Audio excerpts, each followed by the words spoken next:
বাড়িতে আগের দিন রাত্রিবেলা যদি ভাত বেঁচে যায় সেটা দিয়ে পরের দিন সকালে একটা দারুণ ব্রেকফাস্ট আইটেম কিন্তু বানিয়ে নেওয়া যাবে, যেটা হেলদিও এবং খুব টেস্টি।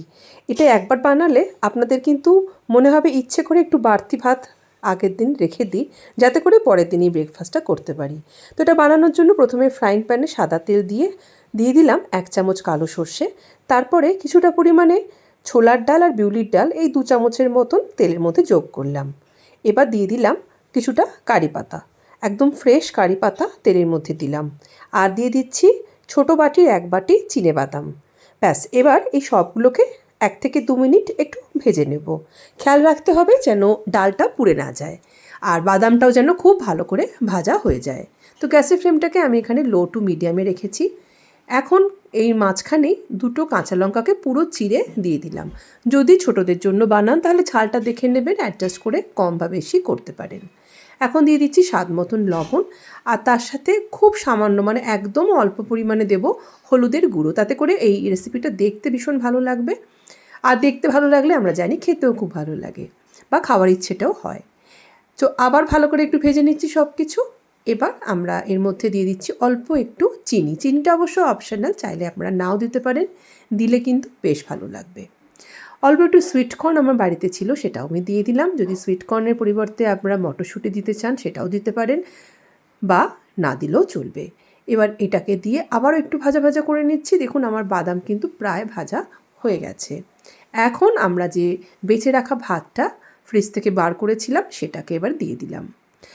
আপনারা বাড়িতে তো ফ্রাইড রাইস অনেক বানিয়েছেন, তবে এই যে আমি আজকে রেসিপিটা বানাচ্ছি এটা কিন্তু একবার আপনারা ট্রাই করে দেখবেন, এটা খেতে ভীষণ ভালো লাগে। এটা একটা সাউথ ইন্ডিয়ান রেসিপি, এর নাম হচ্ছে লেমন রাইস। সাউথ ইন্ডিয়াতে এই রেসিপিটা ভীষণ পপুলার। গরমকালে স্পেশালি এই রেসিপিটা খেতে ভীষণ ভালো লাগে, একদম ফ্রেশ লাগে। আর এটা একটু ঠান্ডা হয়ে গেলেও কিন্তু খারাপ লাগে না, তাই বাচ্চাদের বা বড়দের টিফিনে কিন্তু আপনারা দিতে পারেন। আচ্ছা দেখুন, কথা বলতে বলতে আমার ভাত কিন্তু ভালো করে ভাজা হয়ে গেছে। এবার একটা আলাদা পাত্রের মধ্যে আমি লেবুর রস নিচ্ছি। এখানে আমি একটা বড় পাতিলেবুর রস ব্যবহার করছি। তো অনেকে কি করে একদম ডাইরেক্ট কড়াইয়ের মধ্যেই লেবুর রস ছড়িয়ে দেয়, তবে আমি সাধারণত আলাদা করে লেবু রসটা বার করে নিই বাটিতে, তার মধ্যে সামান্য একটু জল যোগ করি। এবার এই জল মেশানো লেবু রসটা এখন আমরা ভাতের মধ্যে যোগ করব। তো চলুন এবার আমরা এটাকে যোগ করে নিচ্ছি। এইভাবে জল আর লেবুর রস মিশিয়ে যোগ করলে ভাতের মধ্যে এটা খুব সুন্দর সফটনেস আসে। লেবুর রস মেশানো জলটা দেওয়ার পরে আমরা আর 1 থেকে 2 মিনিট এগুলোকে নাড়াচাড়া করব। তাহলে কিন্তু তৈরি হয়ে যাবে আমাদের আজকের এই ভীষণ টেস্টি একদম অন্য ধরনের লেমন রাইস। আর একদম শেষে আবারও একটু কারি পাতা এখানে যোগ করছি, মানে কারি পাতাটা কিন্তু এখানে মেন ইনগ্রেডিয়েন্ট, খুব ভালো ফ্লেভার দেয়। তো অবশ্যই এটাকে দেবেন, এটা মিস করবেন না। তো আজকের এই এরকম হেলদি, ফ্রেশ এবং ঝটপট তৈরি করে নেওয়া লেমন রাইস রেসিপি আপনাদের কেমন লাগলো আমাকে কমেন্ট করে জানাতে একদম ভুলবেন না।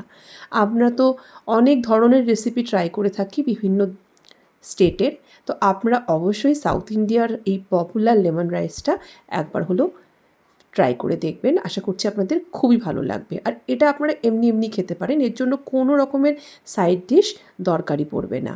তো আপনারা আরও যদি এরকম ধরনের রেসিপি নতুন নতুন দেখতে চান আমাকে অবশ্যই কমেন্ট করে জানাবেন। সবাই ভালো থাকবেন, সুস্থ থাকবেন। চ্যানেলে প্রথমবার ভিজিট করে থাকলে অবশ্যই যাওয়ার আগে চ্যানেলটিকে সাবস্ক্রাইব করে যাবেন। ভিডিওটিকে অনেক অনেক লাইক, কমেন্ট আর শেয়ার করবার অনুরোধ জানালাম। নমস্কার।